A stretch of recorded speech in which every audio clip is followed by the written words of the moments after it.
Thank you. Good afternoon. We're very excited and privileged to join Father Paul in his homily today. I know how tough this is for you.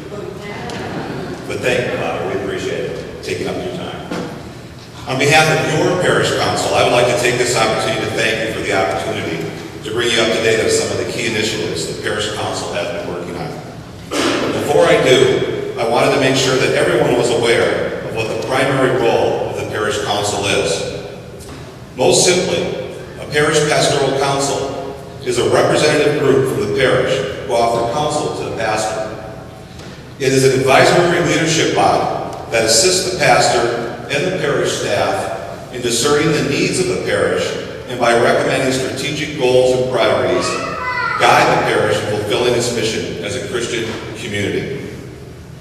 It is in that spirit I offer the following assessment of guardian angels in the wake of the good news announcement and the resounding yes to GA that the Archdiocese has set forth on our behalf. In total, the Archdiocese has provided for us the green light to move forward, but it will be up to all of us at GA to figure out for ourselves what that strategic plan needs to be in order for us to survive, grow, and continue to provide benefits for our members. It has been said that a Catholic parish doesn't need a plan. It needs prayer and trust in the Spirit. That's one possible response to a parish plan, but the reality is that a parish needs prayer, trust in the Spirit, and a plan. In a healthy parish community, it is important from time to time to stop and evaluate the critical issues facing the community. 6 months ago, a process was initiated wherein members of all of the various councils and committees met jointly to serve that need.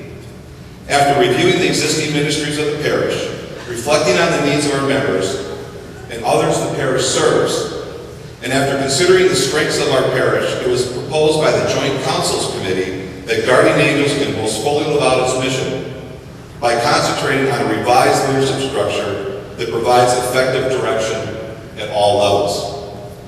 The result was a report delivered to Father Paul, Jerry Roth, our parish director, and the parish council.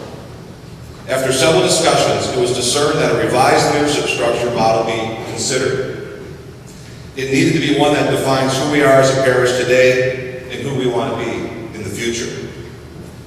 One that is staffed by both paid staff and by volunteers to meet the needs of the present and the future.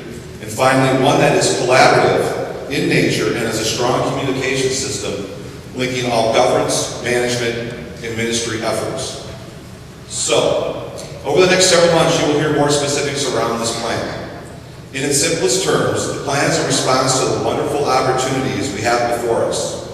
It understands the need for a collective effort on the part of our entire membership to achieve the goals presented, which means that the most important part of the plan is you. We want and need you to say yes when called to participate. With that, you will now hear from Tom Tierney, Chairman of the School Advisory Committee.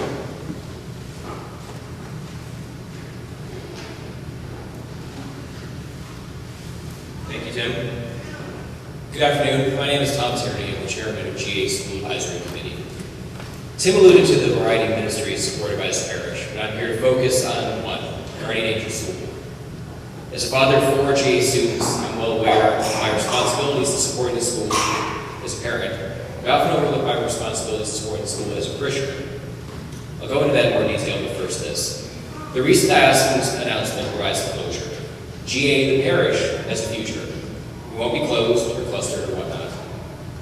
But we don't have that clarity yet with regard to area Catholic schools. Will schools close? Will they be reorganized? What does the future hold? I'll tell you now, it's up to us to decide the future of GA school. And we need to keep in mind that the future of GA school is the future of GA parish. Father Andrew Greeley, professor of sociology and researcher at the National Meaning Research Center, has written at length about how Catholic schooling is the best prediction of active practice of faith later in life. Filling that school now would be the best way to ensure that these pews are filled in the future. Hopefully in your minds that highlights Catholic education is one of this parish's most important ministries, which brings back to the responsibilities of the school as a parishioner. Incidentally, whether or not you have children in GA or your children at all, those are your responsibilities as well. To ensure the health of the parish, we all need to do our part to ensure the health of the school. But how is that accomplished? Your support is appreciated no matter what. It may take many forms, and there are many forms. One of SAC's primary responsibilities is marketing. Parents need to know the school is here. They need to know why it's the best place to send their children. We can hang posters, we can put ads in the newspaper. But the best marketing tool is word of mouth. Your word of mouth. Tell each of your friends and neighbors about the school, about your own experiences with students, faculty, and staff. Tell them about academics, sports, and more. If you don't know what to say, we can provide talking points. There's a lot to say that's great about GA School. Volunteering is another opportunity to lend support, whether it be painting during the summer or helping out in the library during the school year. There are many ways, many different ways to use free time to support the students. The GA PTO is working on publishing volunteer opportunities, and there are many that will be open to all parishioners. Finally, I wouldn't be Catholic if I didn't bring up financial support. In these economic times, it can be a significant sacrifice for some families to send their children to Catholic schools. Many who would like to do so can't afford it at all. GA will always graciously accept gifts towards tuition assistance. Helping a little or sponsoring a student for an entire year, it's all the same. Sharing your gifts for the benefit of others, for the benefit of the whole community.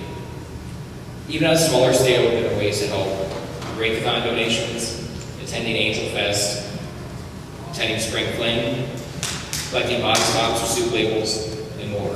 Every little bit helps. Before I turn the podium over to Jim Healy, let me mention the good news. Pre-K and kindergarten class sizes are on the rise. That's critical for both our school and our parish's future. But sustaining that growth, maintaining the health of that ministry, requires your help. Please remember that it's your school, too, and we need your support. Thank you.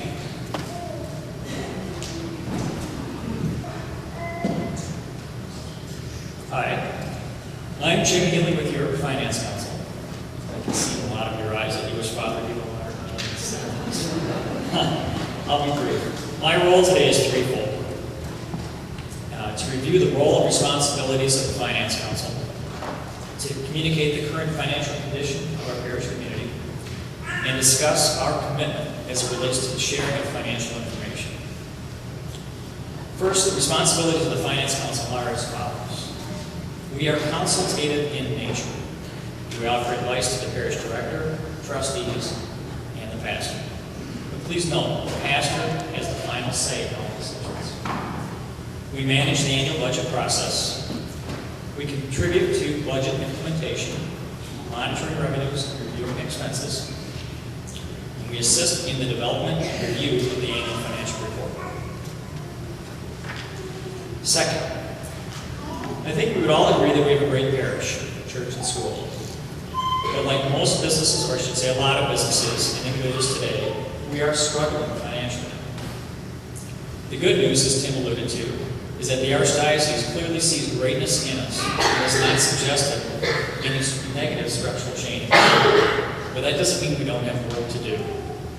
We have a shortfall in our budget that boils down to this: $19,500 per week versus $14,500. To meet our current budget, we need $19,500 per week in the form of collections, and are currently averaging $14,500, which is a shortfall of $5,000 per week.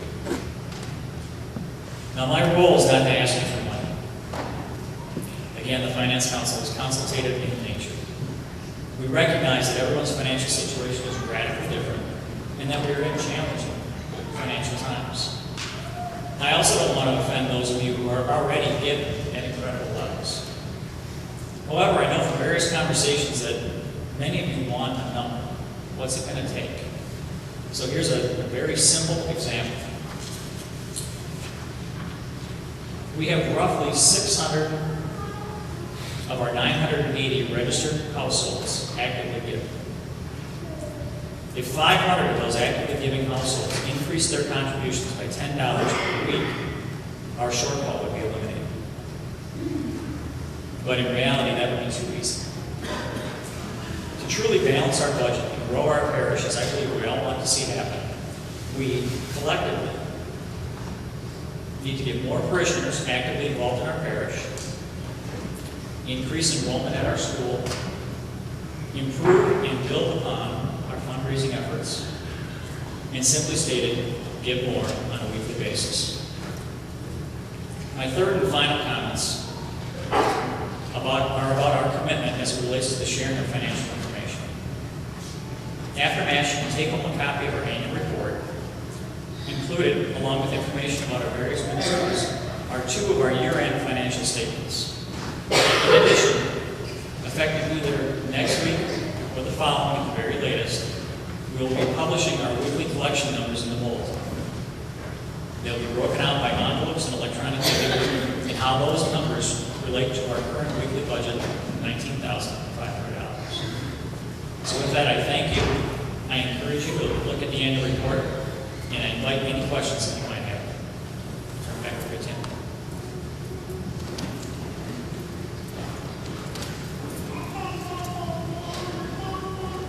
So, in closing, and on behalf of the Finance Council, the School Advisory Committee, and the Parish Council, I want to take this opportunity to pass along my thanks and congratulations to each of you. Thanks for believing enough in the future of this wonderful parish and school to take the risk and make the commitment to making changes.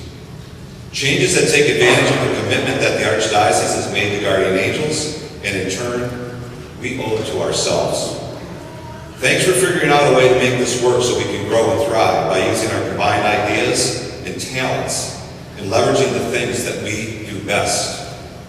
Thanks for finding ways to reduce the complexity and the costs on the way to making it not only financially strong, but a place that people want to leave their legacy to.